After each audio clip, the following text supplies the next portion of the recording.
তামান্না এগ্রোর পক্ষ থেকে আবার একটি নতুন ভিডিও নিয়ে আপনাদের সামনে উপস্থিত হলাম। এই মুহূর্তে যে যেখান থেকে আমার এই ভিডিওটি দেখতেছেন, সবার প্রতি রইল আমার সালাম, আসসালামু আলাইকুম।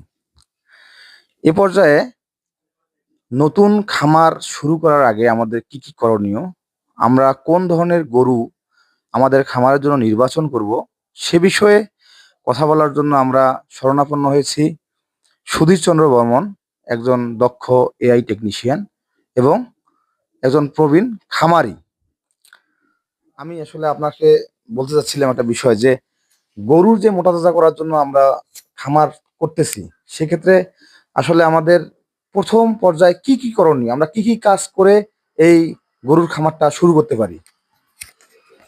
ধন্যবাদ তৌফিক ইসলাম। প্রথমত আমাদের একটা সুন্দর বাসস্থান তৈরি করা দরকার। এবং সুন্দর একটা পরিবেশের দরকার আছে। সেটা করার পরে একটা সুন্দর জাতের গরুকে নির্বাচন করতে হবে। আর মোটা তাজার ক্ষেত্রে আমরা সাধারণত হৃষ্টপুষ্ট গরুকে কখনো নির্বাচন করব না। যে গরুটা মানে হাড্ডি সার বা রোগমুক্ত, এই সমস্ত গরুকে আমরা নির্বাচিত করব এবং বাজার থেকে দেখে শুনে নিয়ে আসব। সেই সাথে আমরা রোগমুক্ত গরু দেখব। মানে গরু বাজারে গিয়ে নির্বাচন করতে আমাদের অনেকটা লক্ষ্য রাখতে হবে কোনো ভাইরাস জনিত রোগে আক্রান্ত কিনা। এটা একটা প্রাথমিক নির্বাচন করতে হবে। তারপরে গরুটা নিয়ে আসার পরে পটাশ বা সিপিসি এরকম কীটনাশক দ্বারা তাকে বাড়িতে গোসল করে ঘরে তুলতে হবে, পরিবেশ করতে হবে। তার পরবর্তীতে গরুটা আনার পরে উক্ত স্থানে 4-5 দিন একটা করতে হবে, পরিচর্যা পর্যবেক্ষণে রাখতে হবে। তার কোনো ভাইরাস জনিত রোগ আছে কি না এটা নির্ণয় করতে হবে এবং গরুটা খাচ্ছে কি না সেটাও মানে নির্বাচন করতে হবে। তা যদি সম্ভব হয় যেখান থেকে গরুটা কেনা হচ্ছে ওখানে ভ্যাকসিন করা আছে কিনা যদি সম্ভব হয় ওটা জেনে নিতে হবে। আর যদি না থাকে তাহলে তাকে সেভাবেই মানে খুরা রোগের ভ্যাকসিন, অ্যানথ্রাক্স, তারপরে বসন্ত, এগুলো টিকাগুলো দিতে হবে। এটা একটা তারপরে আমাদের আনার পরে কিছুদিন বলতে 5-7 দিন পরেই আমরা তাকে কৃমিনাশক করব। প্রাথমিক কৃমিনাশক করব। যদি গরুটা স্বাভাবিক মনে হয় তবে কৃমিনাশক করব, কিন্তু অস্বাভাবিক মনে হলে তাহলে আমরা একজন ডাক্তারের পরামর্শ নেব। আর যদি না হয় কোনো স্বাভাবিক থাকে তাহলে আমরা কৃমিনাশক ব্যবহার করে তার একটা প্ল্যান করব। 3 থেকে 6 মাসের মধ্যে একটা প্ল্যান তৈরি করব যে আমরা 6 মাসের মধ্যে গরুটা মোটা তাজায় নিয়ে আসবো। সে কিভাবে আসবো? একজন ভালো ডাক্তারের পরামর্শ নিতে হবে।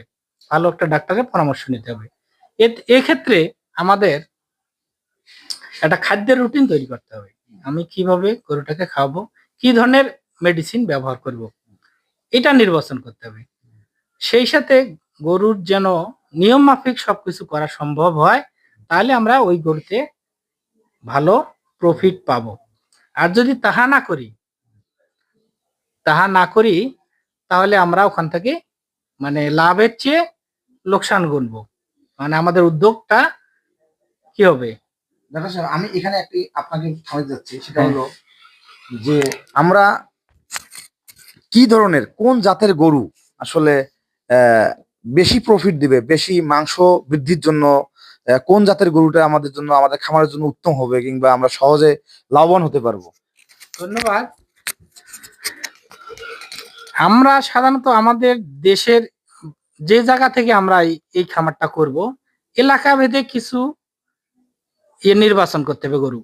যেমন আমাদের উত্তরবঙ্গে বা কুড়িগ্রাম, উলিপুর বা লালমনিরহাট এরকম এলাকায় আমাদের দেশি যেটা শাহিওয়াল জাতের লাল গরু, এটাই বেশি চয়েসফুল এবং পছন্দনীয়।